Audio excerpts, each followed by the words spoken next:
মধ্যপ্রাচ্য সংঘাত বাড়িয়ে তুলেছে অর্থনৈতিক দুশ্চিন্তা। জ্বালানি আমদানিতে বিশ্বের অনেক দেশের মতো চাপে পড়েছে বাংলাদেশও। পাম্পে তেল সরবরাহের ধীরগতি জ্বালানি নিতে দীর্ঘ অপেক্ষা হয়ে উঠেছে নিত্যদিনের চিত্র। জ্বালানি সাশ্রয়ী অফিস ব্যাংক সহ বিভিন্ন প্রতিষ্ঠানে কমানো হয়েছে কর্মঘণ্টা। সন্ধ্যা ৭টার মধ্যে বন্ধ হচ্ছে মার্কেট শপিং মল। এমন অবস্থায় বিশ্বের বিভিন্ন দেশে জ্বালানির দাম বাড়লেও বাংলাদেশে এখনো বাড়েনি। তবে ভর্তুকির চাপ বাড়তে থাকলে জ্বালানি সংকটের প্রভাবে নিত্যপণ্য সহ জ্বালানির দাম বাড়তে পারে। এবার এমন আভাস দিলেন অর্থমন্ত্রী আমির খসরু মাহমুদ চৌধুরী। মরার উপর খারার গা বলে না, এটা এখন জ্বালানি সংকটের মাধ্যমে হয়েছে। শুধু জ্বালানি সংকটটা না, সমস্ত কমোডিটি খাদ্যদ্রব্য পণ্য সবকিছু প্রভাব পাবে।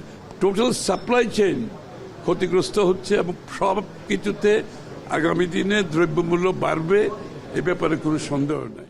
বৈশ্বিক যুদ্ধ পরিস্থিতিতে বৈদেশিক ঋণ তহবিলে রক্তকরণ হচ্ছে উল্লেখ করে অর্থমন্ত্রী আরো বলেন, এ পর্যন্ত সরকারের যে দায়দানা হয়েছে তা ভবিষ্যতের জন্য চিন্তার কারণ হয়ে দাঁড়িয়েছে। তবে সমাজের বিভিন্ন শ্রেণী পেশার উন্নয়নে ফ্যামিলি কার্ড সহ বিভিন্ন মাধ্যমে সরকার সহযোগিতা করে আসছে। বাংলাদেশের আপনার যে দায় দেনা হয়েছে, এটা ম্যানেজমেন্ট একটা বড় ধরনের একটা সমস্যা হয়ে দাঁড়িয়েছে। কারণ আমরা আগামী দিনে যে ফাইন্যান্সিংগুলো করব, এখানে কস্ট অফ ফাইন্যান্সিং আমাদেরকে চিন্তা করতে হচ্ছে এবং সব কিছু মিলিয়ে আমাদেরকে যে ক্যাপাসিটি বিল্ডিংয়ের মাধ্যমে যেখানে আমরা যেতে পারবো রেডিনেসে, সেটা বিএনপির ম্যানিফেস্টোতে সব বলা আছে।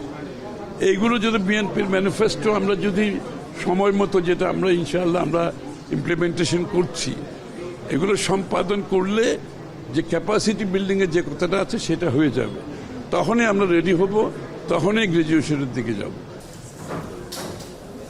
এর আগে এনএসি সম্মেলন কক্ষে অর্থনৈতিক বিভিন্ন সমস্যা ও সম্ভাবনা নিয়ে জাতিসংঘের প্রতিনিধিদের সাথে বৈঠক করেন অর্থ ও পরিকল্পনা মন্ত্রী।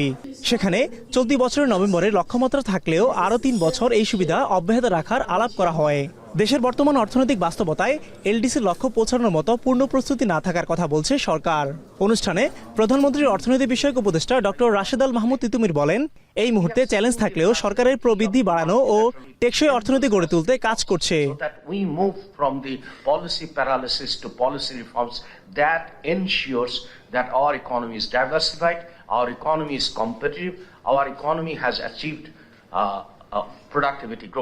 এ সময় দেশের বেকারত্ব নিরসনে করণীয় ঠিক করা সহ কর্মসংস্থান বৃদ্ধিতে জোর দেওয়া হয়।